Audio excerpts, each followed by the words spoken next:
Oke, kita bahas sesuatu yang super penting hari ini, hipotiroidisme. Ini adalah kondisi di mana tubuh kita nggak menghasilkan cukup hormon tiroid.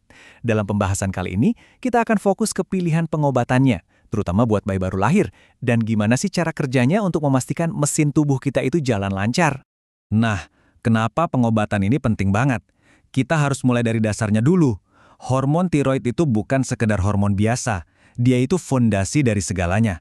Terutama di awal-awal kehidupan, hormon ini secara harfiah adalah arsitek yang membangun otak kita dan ngatur kecepatan metabolisme seluruh tubuh. Nah, ini dia nih, kenapa masalah ini jadi krusial banget. Kalau kekurangan hormon ini terjadi sejak lahir, namanya hipotiroidisme kongenital. Dan menurut panduan dari Ikatan Dokter Anak Indonesia, ini adalah salah satu penyebab utama retardasi mental yang sebetulnya benar-benar bisa kita cegah. Kuncinya cuma satu, deteksi dini dan tindakan yang cepat dan tepat. Oke, sekarang kita bedah lebih dalam ya. Coba bayangin deh, kelenjar tiroid kita itu kayak mesin utamanya tubuh. Atau mungkin pusat kontrol metabolismenya. Fungsinya itu bukan cuma di satu area, tapi dia ngatur hampir semua proses penting di dalam tubuh kita. Dan fungsinya ini, banyak banget. Dari mulai ngatur suhu tubuh, biar kita nggak kedinginan atau kepanasan, ngendaliin metabolisme, mastiin tulang dan saraf tumbuh dengan baik, dan yang paling-paling penting, dia itu krusial buat perkembangan otak lewat proses namanya mielinisasi. Gampangnya, itu proses ngelapisin kabel-kabel di otak biar sinyalnya ngebut. Jadi kebayangkan, kalau ini kurang, bahaya banget. Terus, gimana kalau mesin yang tadi kita bahas itu mulai melambat? Ya, ibarat mobil kurang bensin, produksi energinya turun, dan semua sistem yang nyambung ke situ jadi ikutan kacau. Nah, itulah yang terjadi pada hipotiroidisme. Dan disinilah letak masalah utamanya. Kalau orang dewasa yang kena, gejalanya masih bisa diatasi.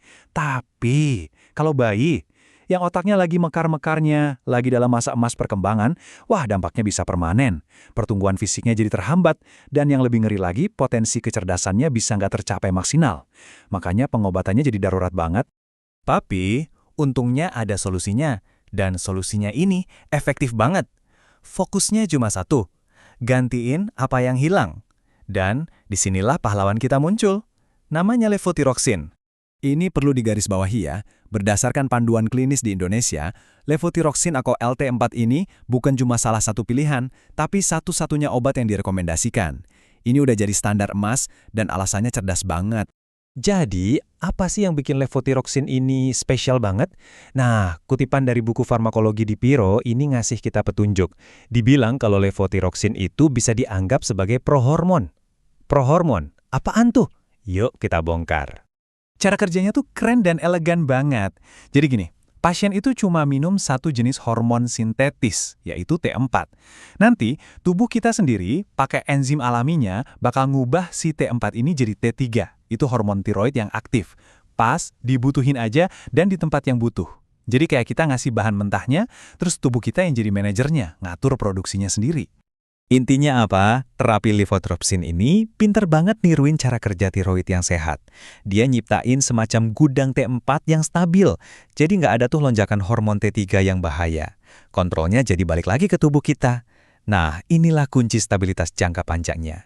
Biar makin kebayang kenapa levotiroxin ini jadi juaranya, kita bandingin yuk sama pilihan-pilihan lain.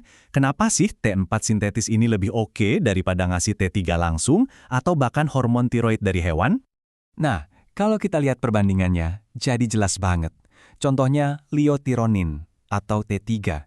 Iya sih, kerjanya cepat, tapi hilangnya juga cepat.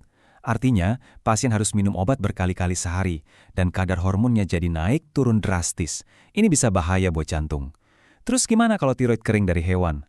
Masalahnya, kekuatannya nggak konsisten. Beda batch bisa beda efek. Ada juga Liotrix, kombinasi T4 dan T3. Tapi rasionya itu nggak alami, beda sama yang diproduksi tubuh kita. Nah, lihat levotiroxin, dia menang di semua kategori. Stabil, efeknya bisa ditebak, dan yang paling penting, aman. Jadi kesimpulannya simpel aja, levotiroxin itu jadi pilihan utama bukan tanpa alasan. Dia itu paket komplit, efektif, aman, dan paling jago niruin cara kerja alami tubuh kita. Eits, tapi tunggu dulu. Punya obat yang pas itu baru setengah perjalanan. Kunci sukses yang sebenarnya itu ada di cara pengelolaannya. Ini bukan pengobatan yang minum sekali terus beres ya. Ini adalah komitmen seumur hidup. Lihat deh angka ini, 10–15 mikrogram per kilogram per hari. Ini adalah dosis awal buat bayi baru lahir. Angka ini nunjukin betapa penting dan mendesaknya pengobatan ini. Dosisnya harus pas dan agresif dari hari pertama, tujuannya buat ngejar perkembangan otak yang mungkin udah ketinggalan. Dan perjalanannya nggak berhenti di situ. Lihat jadwal pemantauan yang ketat ini. Ini bukti kalau terapinya itu dinamis banget. Dosisnya bakal terus disesuaikan seiring anak tumbuh besar, buat mastiin mesin tubuhnya itu kecepatannya pas terus. Nggak pernah terlalu cepat atau terlalu lambat.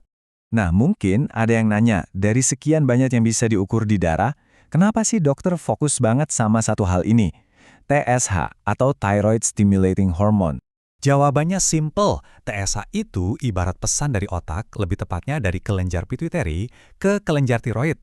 Kalau TSH-nya tinggi, itu artinya otak lagi teriak-teriak minta hormon tiroid lebih banyak. Kalau TSH-nya rendah, artinya otak lagi bisik-bisik karena hormonnya udah kebanyakan. Jadi dengan ngawasin TSH, dokter bisa tahu persis dosis obatnya ini udah pas, kurang, atau kebanyakan. Dan ini nyambung lagi kan ke analogi mesin kita di awal. Tujuan utama dari semua pemantauan ini adalah menjaga TSH tetap di level normal. Kalau TSH normal, artinya mesin metabolisme tubuh kita berjalan dengan kecepatan yang pas. Nggak kepanasan, nggak juga kedinginan. Pas banget. Oke, jadi apa aja poin penting yang harus kita ingat dari pembahasan ini? Pertama, dampak hipotiroidisme kongenital itu parah, tapi bisa banget dicegah dengan terapi dini. Kedua, levothyroxine adalah obat standarnya, karena cara kerjanya yang cerdas sebagai prohormon yang stabil. Dan yang ketiga, obatnya aja nggak cukup. Kunci sukses jangka panjangnya ada di dosis yang presisi dan pemantauan TSH yang konsisten. Pembahasan kita kali ini nunjukin betapa hebatnya ilmu kedokteran modern bisa mengubah nasib seorang anak. Iya kan? Nah, pertanyaan terakhir buat kita semua renungkan.